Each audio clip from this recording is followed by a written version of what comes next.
Qullaa koo osoon siree irraa isa waliin ciisuu suuraa na kaasee jaalallee koof erge. Qormaata jireenyaa kutaa 12ffaa akkam jirtu hordoftoota koo, nageenyi koo kabajaaf jaalalaa lafa isin jirtanitti isin haa dhaqqabu. Kanneen chaanaalii kanaaf haaraa taatan sabiskiraayib godha. Seenessi kun yoo isinitti tole immoo laayikii gochuu hin dagatina. Guyyaa har'aa seenessan isin biraan gahu kana jalqabuun dura gaaffii wayiin isin gaafadha. Maaloo deebii keessan komentii jalatti naaf barreessaa. Seenessi qormaata jireenyaa jedhu kuni kan har'aa kanaan kutaa 12ffaa irra gahee jira.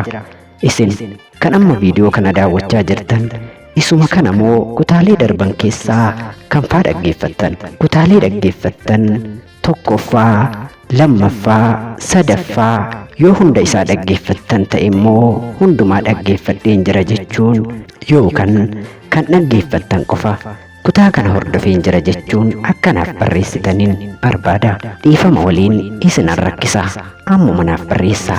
Kanneen osoo sabiskiraayib hin godhin hordofaa jirtan immoo maaloo chaanaalii koo kana sabiskiraayib gochuun jajjabeessaa. Tole, waan naaf ajajamtaniif guddaa galatooma.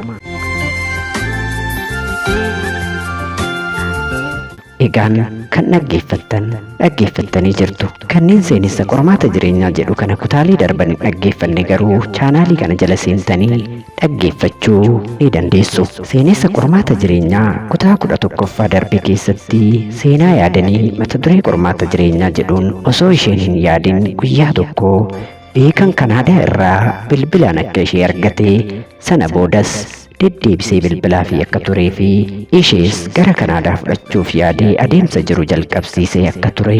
Rooban garuu deemsa yaadanii kanatti gammadaa miti waan ta'eef gufuu qopheessa fi akka jiru.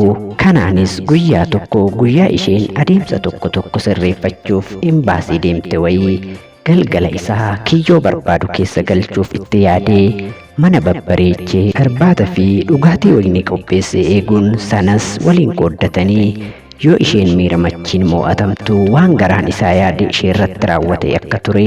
Gidduma kanaan immoo beekan sababa isheen hin beekneen jalaa badee yoo ofii isheefis bilbiltuuf lammaffaa akka isheen isa irratti hin bilbille akeekkachiisee akka turee fi yaadanii abdiin qabdu hundi akka harkaa bittinnaa'ee isin biraan gaheen ture. Guyyaa har'aas kutaa 12ffaa bifa kanaan isiniif qabaddee dhiyaadheen jira. Hanga dhumaatti dhaggeeffadha.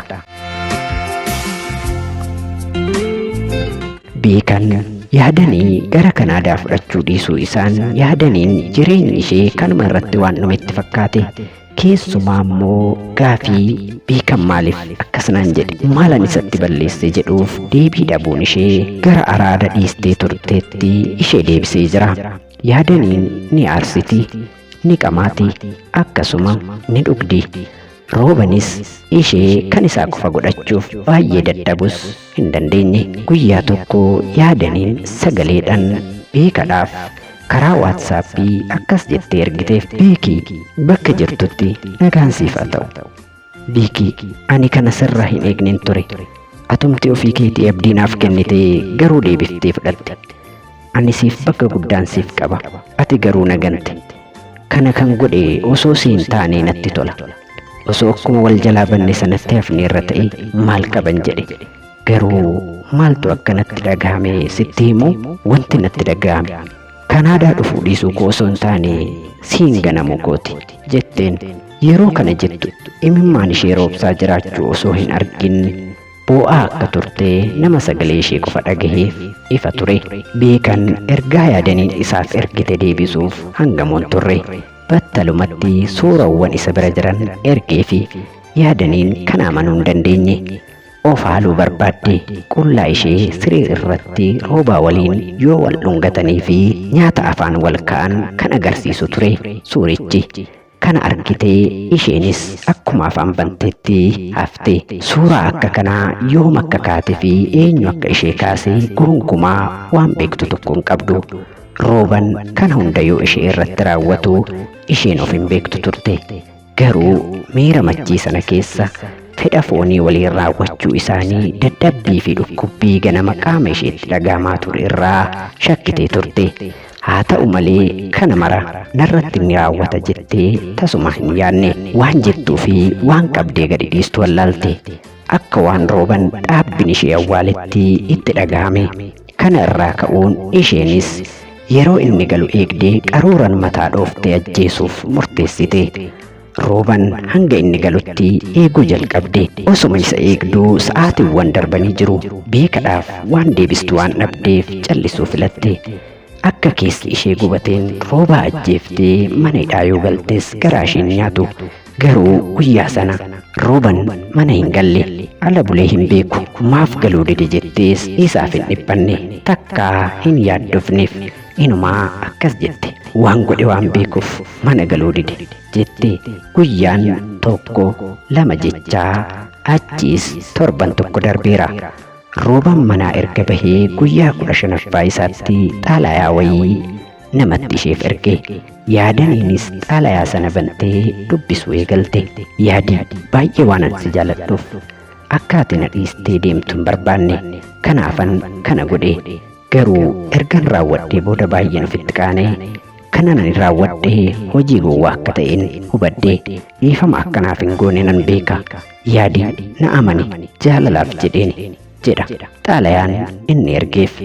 Yaadaniin xaalayicha dubbistee Roobatti osoo hin taane caarraa isheetti boo'uu eegalte.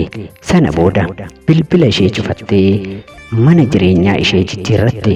Ji'a tokko booda dallaalaa bira deemtee galaana irraan godaanuuf qophaa'uu eegalte. Jalqaba biyya Arabaa deemuuf karoorfattee turtus garuu yaada ishee jijjiiruun Liibiyaarraan qaxxaamurtee Xaaliyaanii galuuf murteessite. Yaadaniin du'a gonkumaan sodaattu. Taanaan sooressa ta'uu yookaan du'uu wayya jetti. Yaadaniin imalaaf qarshii hedduu waan gaafatamteef gara hojii sagaagalummaa kana dura hojjechaa turteetti deebitee qarshii walitti qabachuu eegalte. Waan qabdu hunda gurgurattee namoota hin jaalanne waliinis ciistee kanneen macha'an waliinis yoo bulte isaan jalaas qarshii hattee waliigala qarshii 300 walitti qabattee jirti. Kana booda ragaa fayyummaa ishee ibsu dhiyeessuun deemuu akka dandeessu itti himame.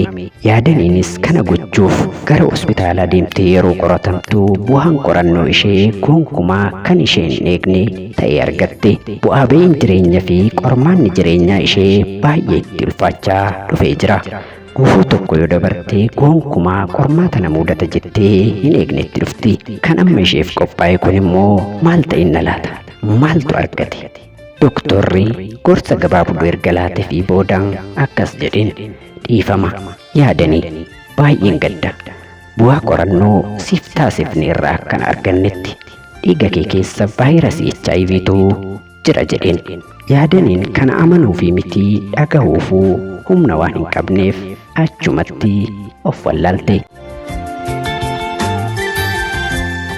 Egaan kabajamtoota hordoftoota koo seenaa yaadanii mata duree qormaata jireenyaa jedhuun kanan isin biraan gahaa jiru kutaa 12ffaa fi inni har'aa kanuma irratti xumuree jira.